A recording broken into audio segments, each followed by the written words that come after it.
Oh my God. Look at all this cool stuff. This is awesome. I can't wait to build this. Let's go.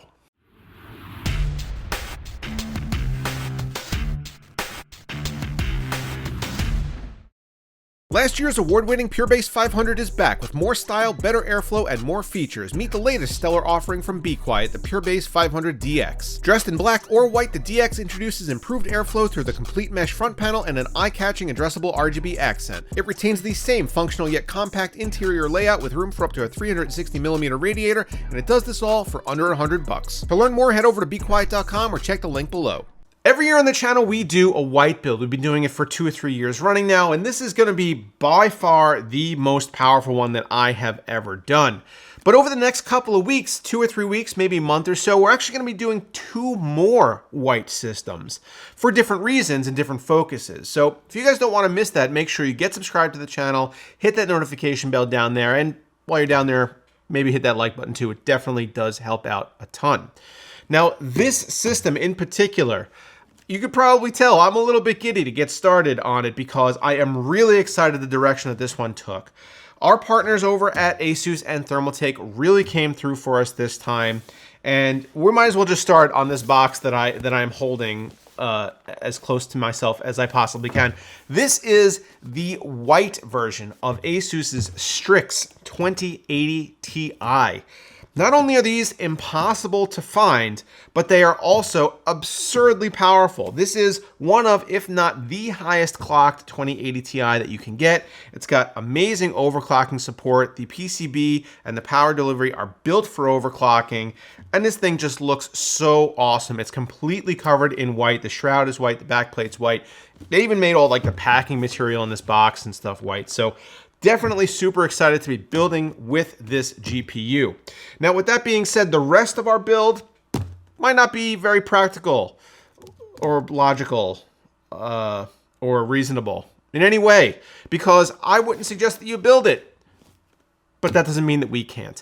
So we're going to move over to our CPU, and that's going to be the i9-7980XE. Now, I did want to do this build with a 10980XE, but to be honest, this chip performs almost identically, even though it's a couple years older. It's just a little bit slower on the clock speed side of things, and we can make up for that in overclocking.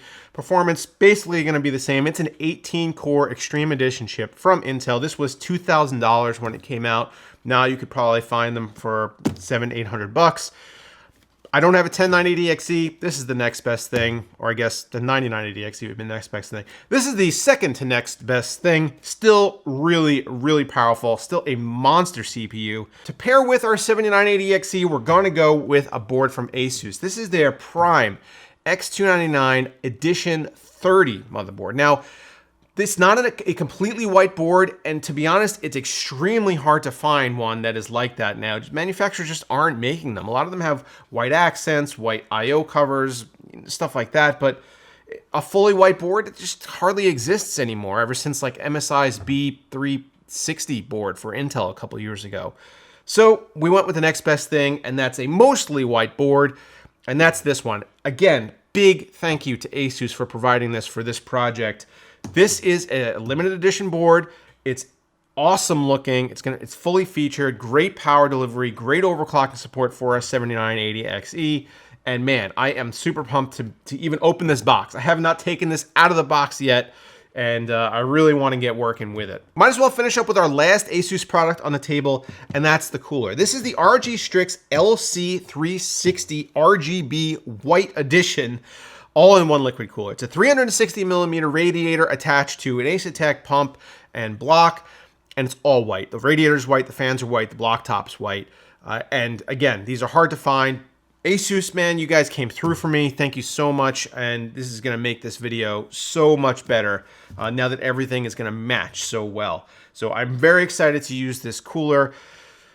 Now let's move on to our memory, because if we weren't overkill before, this right here, this stack of DDR4 DIMMs, this puts us over the top. This is an 8x8 gig set of Thermaltake's ToughRAM DDR4 4000 speed memory. I specifically asked for the non-RGB model because I really dig the way that the flat matte white tops look on these new memory modules. These come in sets of 2, so you buy a 2x8 gig kit. Thermaltake sent over 4 of these kits for this project to fill all of our memory banks. And man, this is gonna look awesome and give us so much flexibility as far as memory goes. Thermaltake also provided our fans. Now these are their new Ring Quads. We've got the Ring Quad 12s, which are 120 millimeter fans, and the Ring Quad 14s, which are 140 millimeter fans. We got 2 3-packs of 12s and 1 3-pack of 14s. This is gonna populate all of the fan locations in our case, which we will get to in a second, which is again a Thermaltake product. But these Ring Quads, as the name suggests, 4 rings of light. We've gone way too far now with RGB implementation, and it's crazy how much lighting you can get on any individual component. But these Ring Quads look great both from the back and the front because of the rings on both sides of the fan. So definitely excited to use this. Also, having all of our lighting and fans controlled by the same Thermaltake software and controller boxes is going to be really clutch. Also, our power supply provided by Thermaltake. This is a Toughpower iRGB Plus 1000 watt power supply, fully modular, 80 plus gold rated. It's power supply, not very much to say about it, but there's also an RGB fan inside of it. Unfortunately, we won't get to feature that really in our build today. But in case you wanted some more RGB lighting, Thermaltake's got you covered with their power supplies. And then on the table down below here, I don't know if you guys could see, so I'll put them up here. We got our cables. As always, Joey from NSource Customs coming through with an awesome fresh set of white, all white cable extensions with the white clips.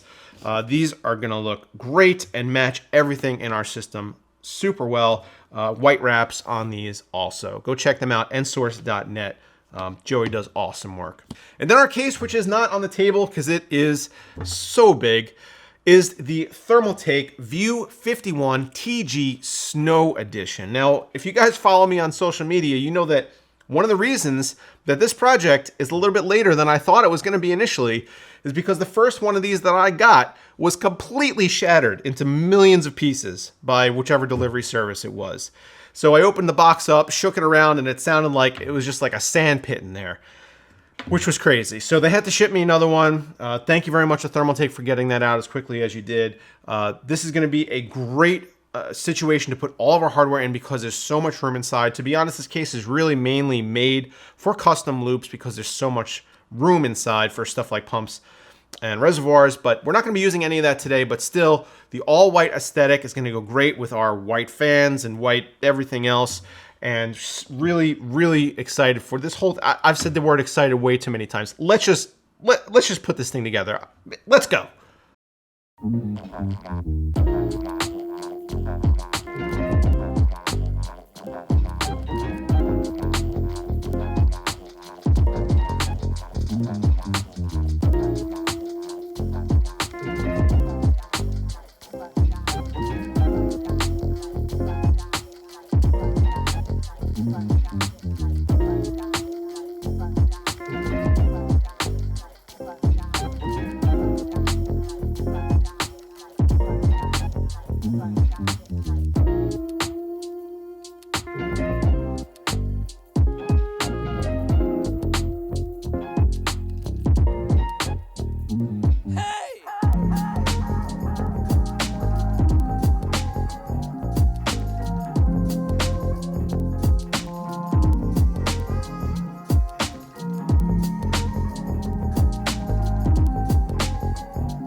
what do you think of this absolutely stunning all-white build? I am ecstatic. This is better than I could have anticipated, and not only do I love the way it looks, but also the way it performs. I ran it through several different benchmarks, just some of the normal games that I test or play, and of course, as you would anticipate out of a 2080 Ti, it just destroyed them. All the games were played at 4K and ultra settings, and no overclock was applied to the GPU during these. This was just stock settings on the GPU.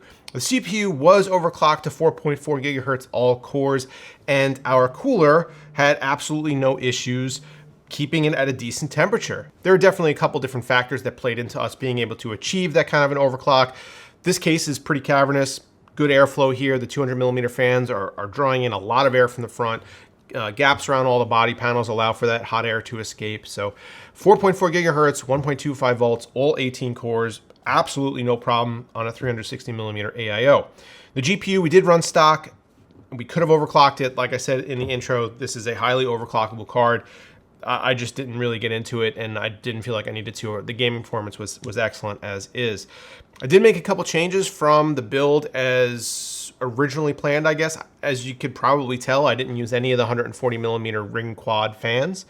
I was going to put them at the front. I was going to put 3 up there at the front, and I just kind of felt like those 200s that came with the case, they looked too good. I really liked the way that they looked, and they moved a lot of air without being all that loud because they are so large. So I just kept them there, and I think that if you were to set this up with a custom loop and you had a radiator at the front, you'd probably want to replace those. But as is, that's not the way we had it running, so the 200 at the front I think is the way to go, and I think they look pretty cool. I do wish there was a 140 millimeter mount at the back instead of this 120, but I mean, what can you do? I did remove the stickers from those though because they were off-center and wobbling around and driving me crazy. So I know I would have gotten a lot of comments about that if I had left them as is. Also, I guess I was under the impression that the ring quads looked a little bit different than they did. The quad ring design actually refers to 2 in the middle on the hub and 2 on the outside, actually none in the rear. So these are very different fans from their ring trios. And if you would have had them installed backwards, you don't get that RGB effect on the back of the fan like you do with the trios. However, I think I like the way these look a lot better, at least from the front. They have a lot of RGB customizability. As you can see, we're not really taking advantage of that. Everything is set to white because I really wanted this to just be a pure white system. But you can obviously change a lot of the LEDs on here if you want to. Thermaltake's RGB software is not great, but it does work, and I was playing around with it a little bit with some funky color effects and just ended up on all white. I think that looks best. As always, the cables look just absolutely amazing in the system. Thank you very much, Joey at NSource, for hooking us up with those. Everything came out so good in this that I just kind of want to sit here and stare at it. I sent a couple pictures to a couple friends of mine, and everybody was just blown away with how good it looks. And all the white matches, which is like something that you'd really never see. Maybe vendors are kind of starting to realize that they need to standardize the shade of white that they put everything in, but apparently both ASUS and Thermaltake are on the same page here, so it worked out pretty well. And man, this system, it looks so good that I might take this template and build a personal system out of it using the TRX 40 platform so that I could use my 3960X. All that would really require would be to swap out the motherboard and processor. I could reuse everything else, although I am a little concerned about how a 360 rad would work with a 24-core chip. So might have to experiment a little bit with that. But if you guys want to see a personal rig rebuild in an all-white configuration, maybe using like a custom loop and some white fittings and stuff like that, definitely let me know down below. I think that would be a pretty cool project. But I hope you guys enjoyed 2020's first white build on the channel. Like I said in the intro, there will be more. Make sure you guys get subscribed so you don't miss them. But man, this could not have come out better. I am super pumped about it, and I hope that you guys enjoyed it too. Thank you so much for watching this video, guys, and I will see you next time.